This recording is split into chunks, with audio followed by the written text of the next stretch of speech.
নমস্কাৰ। কথা কাহিনীৰ গল্পকথা শিতানলৈ আপোনালোকক পুনৰবাৰ স্বাগতম জনাইছোঁ। মই মানৱজ্যোতি কলিতা। আশা কৰিছোঁ আপোনালোক সকলো ভালে আছে। বিগত খণ্ডসমূহৰ দৰে এইবাৰো আপোনালোকৰ কাৰণে লৈ আহিছোঁ এটি খুব হৃদয়স্পৰ্শী গল্প। আশা কৰোঁ আপোনালোকে ভাল পাব। গল্পটিৰ নাম হৈছে গোন্ধ। গল্পকাৰ পল্লৱী মহন্ত। আহক পলম নকৰি গল্পটিৰ মাজলৈ যাওঁ। এয়া আপোনালোকৰ সন্মুখত আজিৰ গল্প গোন্ধ।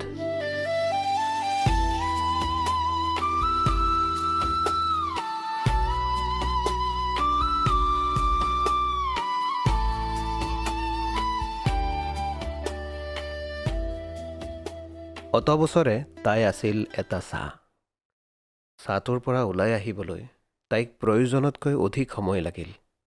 তেতিয়ালৈ তাই মাহেকৰ মূৰত তিনিদিনীয়া যন্ত্ৰণাটোৰ পৰা মুক্তি পাইছিল।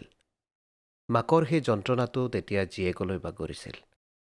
জীয়েকলৈ তাই চাব নোৱাৰে, যেন জুই একুৰাহে। কিখননো অমৃত খুৱাইছে জীয়েকক তাইহে জানে। কেতিয়াবা জলকীয়া নহৰু পুৰিয়েই ভাতকেইটা যতনাই দিয়ে। মুখেৰে হুঁ হাঁ নকৰাকৈ জীয়েকেও টপাটপ গিলে। নিগিলিলে হ'ব কি? মাকেনো তাই ভাল পায় বুলিয়েই থপথপীয়া মচুৰ দাইল অকণ সদায় কোৰ পৰা ৰান্ধিব। শাকে শুকুতাই দুজনী মানুহ চলি থাকে। মাকনহঁতৰ ঘৰৰ হাঁহ আছিল দুটা। তাৰে এটাৰ ডিঙিটো বেকা হৈ গ'ল। ঘৈণীয়েক গিৰিয়েক দুয়োটাই লগ লাগি হাঁহটোৰ ঠোঁট ফালি কণ জলকীয়াৰ পাতৰ ৰস খোৱালে। বৰগছৰ পাত এখিলা থেতেলিয়াই ৰস দুটোপালো খোৱালে। কামতহে নাহিল। চটফটাই হাঁহটো মৰিল। গঁড়ালত থকাটো জলকা লগা দেখি মাকনৰ বাপেকে ৰাতিৰ সাজত খোৱাৰ কথা ক'লে। মাকনৰ মাকে যেনিবা ষ্টীলৰ বাতি এটাতে মাংসৰ জোল অকণ চাদৰৰ তলতে দি গ'ল। মাংসৰ গোন্ধে তাইৰ পেটৰ ভোকটো চৰালে। মাংসৰ বাতিটো জীয়েককে যাচিলে। জীয়েকে কাঁহীখন চুচি আঙুলিকেইটাও বহুপৰ চেলেকি থাকিল। তাই মাংসৰ খালী বাতিটোকে পানী এচলুৰে আওখালি তাৰেই ভাতকেইটা সানি পুটুকি পৰম তৃপ্তিৰে খালে। ৰাতিটো বিচনাত বাগৰি তাই মাংসৰ সোৱাদটোকে মনত পেলাই থাকিল। বাপেকৰ ঘৰত থাকোঁতে তাইৰ ককায়েককেইটাই হোৱাই নোহোৱাই গুলটি মাৰি কণামুচৰিবোৰ মাৰিছিল আৰু ডাংবৰলা বৰদেউতাকে আদা নহৰু জালুক বটাৰে সোৱাদ লগাকৈ ৰান্ধিছিল। বিয়াৰ পিছত শাহুৱেক থকালৈকে তাইৰ ভাগত মাংসৰ নামত ঢেং ঢেংকৈ পানী দিয়া জোল এবাতি আৰু হাড়ৰ টুকুৰা তিনিটামান পৰিছিল। নিজেই ৰান্ধনি হোৱালৈ সেয়াও মুধা মৰিল। ঐ বৰ জহনী, ভালৰ ভাল মাংস খোপা নিজলৈ বুলি থৈছ চাগে। গিৰিয়েকৰ চিঞৰত তাই থৰথৰকৈ কঁপে। কঁপি তাই কেৰাহীখনকে দাঙি আনি বাকী থকা মাংসৰ জোলকণ গিৰিয়েকৰ বাতিত বাকি দিয়েহি। খাই অতাই গিৰিয়েকে মাংসৰ হাড়বোৰ চুপি এসময়ত আঙুলিকেইটা চুপিবলৈ ধৰে। তাই চৰিয়া এটাত পানী আনি হাত ধুবলৈ নিদিয়ালৈকে মানুহটো বহিয়েই থাকে। জিৰা ধনিয়াৰে ৰন্ধা পঠা মাংসৰ জোলকণৰ গোন্ধ এটা নাকত লৈ তাই নিমখ এজেবাত জলকীয়া এটা মোহাৰি ভাতগাল গিলে। তাইৰ ডিঙিটো কিহবাই সোপা মাৰি ধৰে। ভাতবোৰ সৰকি নাযায়। আজি খায়ে থাকিবি নেকি তই? মৰতি, উঠিলি না ভাতৰ পদৰ পৰা? গিৰিয়েকৰ মাতত লৰালৰিকৈ চোৱা কাঁহী বাতিবোৰ চপাই পুৱা ধুবলৈ থৈ তাই দুৱাৰখনৰ ডাংডাল দিয়ে। শুই থকা মানুহটোৱে একে জাপে আহি তাইক জপতিয়াই ধৰি বিচনালৈ টানে। পঠা মাংসৰ গোন্ধ এটা তাইৰ মূৰৰ পৰা ভৰিলৈকে বগাই যায়। এসময়ত গোন্ধটো নাকত লৈয়েই তাই টোপনি যায়। ছোৱালীজনী খোজকাঢ়িব পৰা হৈছিল নেকি জানো? তাইৰ ভালকৈ মনত নপৰে। বৰ্জনাঘাটৰ সেইদিনা এবিঘা মাটি বোকা দিছিল। তাইকো দুডৰামান ৰুই দিবলৈ কৈছিল। তাই গৈছিল। 4 মুঠিমান কঠীয়া ৰুবলৈ পালে কি নাপালে, গিৰিয়েকে চোচালৈ আহিল। নিমাখিক বৰ্জনাকটোৰ লগত সংসাৰৰ অবাইচ মাতবোৰ মাতি তাইক জোৰালে। পথাৰৰ পৰা ঘৰলৈকে চোঁচৰাই আনোতে তাই সোঁহাতখনেৰে বোকাত লেটপেট মেখেলাখনহে কোনোমতে চম্ভালি থাকিল। মানুহবোৰৰ ইচ আচবোৰ তাইৰ কাণত বিন্ধিলে। তাইৰ বাবেনো কি নতুন কথা? চৰ ভুকু গতা খাই গাটোত কলা নপৰাকৈ জেগা অকণ আছে জানো? লেতেৰা মনটোৰ মানুহটোৱে গোটেই গাঁওখনৰ মতাবোৰৰ লগত তাইক হলি গলি কৰা দেখে। মাৰ খোৱাৰ ভয়ত তাই চোতাললৈ ওলাবলৈও এশবাৰ ভাবে। বছৰৰ পাছত বছৰ তাই গিৰিয়েকৰ কথাত উঠিলে বহিলে, গিৰিয়েকৰ মাৰত আধা মৰা হৈ দিনে নিশাই উচুপিলে। মাংস ৰান্ধি নিমখেৰে ভাত খালে আৰু একেখন বিচনাতে মানুহটোৰ লগতে শুলে। দিনৰ পিছত দিন, ৰাতিৰ পিছত ৰাতি ঈশ্বৰক কাকুতি কৰিলে, মিনতি কৰিলে। যন্ত্ৰণাবোৰ বুকুত সামৰি অস্ফুট কণ্ঠেৰে তাই অনবৰতে বিৰবিৰালে, মাৰি নিয়া প্ৰভু, দয়া কৰা। দেউতাকৰ মাত শুনি ভয়ত ছোৱালীজনীয়ে তাইক সাবটি ধৰেহি। মাক নাথাকিলে ছোৱালীজনীৰ কি হ'ব? সেই কথা ভাবি মুহূৰ্তৰ আগত কৰা প্ৰাৰ্থনাটো মনতে শুধৰাই। উদ্ধাৰ কৰা প্ৰভু, মানুহটোক সুমতি দিয়া। ঈশ্বৰে পিছে তাইৰ প্ৰাৰ্থনা নুশুনে। মানুহটোৰ সুমতি নাহেহে নাহে। এসময়ত কলপতুৱাৰ বৰণৰ দৰে তাইৰ গাটো ক'লা পৰিল, চুলিকোছা সৰি তালু ওলাল, গাৰ মঙহ খহি জেওৰা খৰি যেন হ'ল। তেনেতে এদিন ঈশ্বৰে তাইৰ প্ৰাৰ্থনা শুনিলে। সন্ধিয়াৰে পৰা নেৰানেপেৰা বৰষুণ। গাজনি ঢেৰেকনিৰ শব্দই তাইৰ কাণ তাল মাৰিছে। আধা কেজি মাংসৰ দুটুকুৰা ছোৱালীজনীৰ পাতত দি বাকীখিনি অকলে খাই নাক বজাই শুই থকা মানুহটো কেতিয়া জানো বাহিৰলৈ উঠি গৈছিল, টোপনিত তাই একো গম নাপালে। শেষ নিশালৈ বৰষুণ কমিল। তাই আগদিনাতকৈ আগতেই সাৰ পালে। সিখন বিচনাত গিৰিয়েকক নেদেখি তাই উঠি আহিল। দমকলটোৰ পাৰতে মানুহটো থৰ হৈ পৰি আছে। তাই ওচৰ চাপি গৈ নাকত হাতখন দিলে। নাই, উশাহ নাই।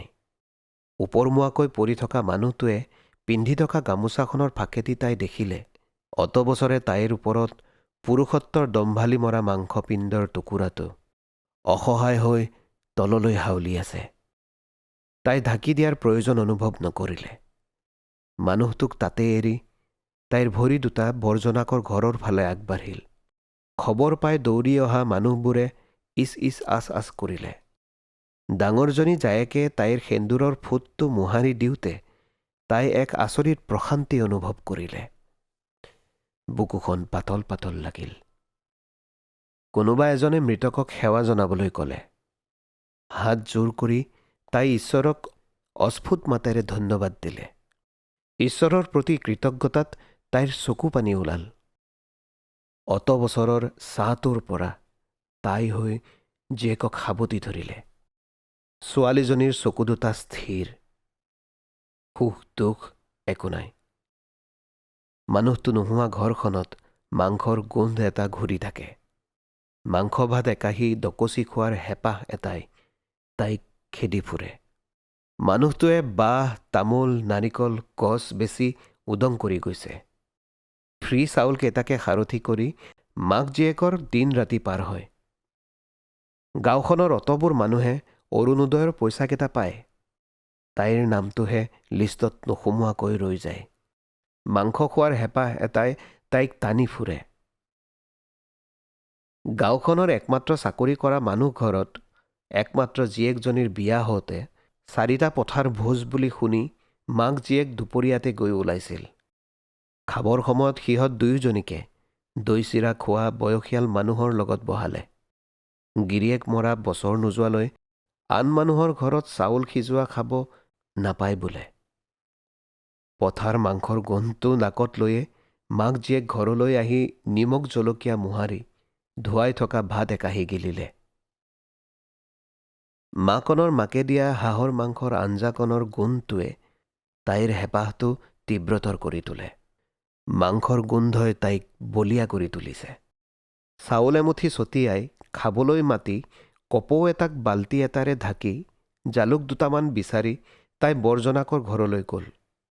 গা ধুবলৈ যাওঁতে জীয়েকে চোতালত উবুৰিয়াই থোৱা বাল্টিটো দাঙি দিলে। ভুতুংকৈ কপৌ এজনী উৰি গ'ল। চাদৰৰ আগত জালুক এমুঠি বান্ধি অনা মানুহজনীয়ে চোতালত বাল্টিটো নেদেখি অস্থিৰ হৈ পৰিল।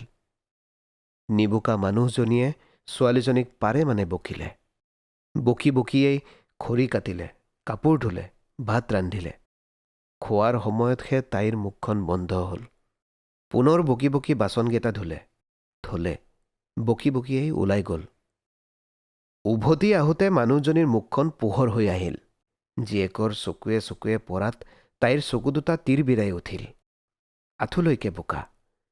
তাই চাদৰৰ আঁচলখন মেলি দিলে।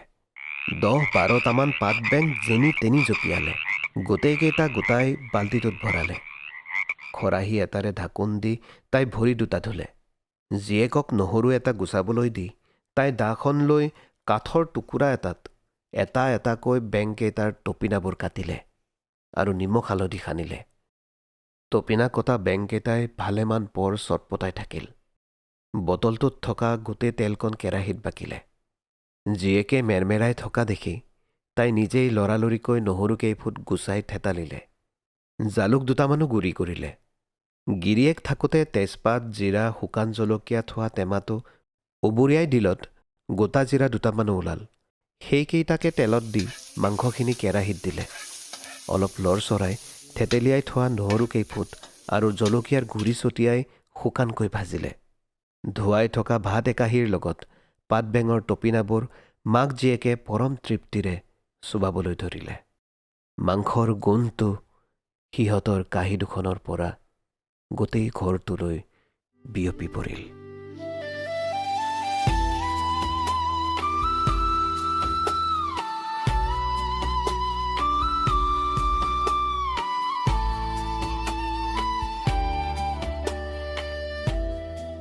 এয়াই আছিল আজিৰ গল্প গোন্ধ। গল্পকাৰ পল্লৱী মহন্ত। গল্পটি শুনি কেনেকুৱা পালে আমাক নিশ্চয় জনাবলৈ নাপাহৰিব। গল্পকথাৰ পৰৱৰ্তী খণ্ডত পুনৰ লগ পাম অন্য এটি গল্পৰ সৈতে। তেতিয়ালৈকে মই মানৱজ্যোতি কলিতাই আপোনালোক সকলোৰে পৰা বিদায় লৈছোঁ। শুনি থাকিব কথা কাহিনী। নমস্কাৰ।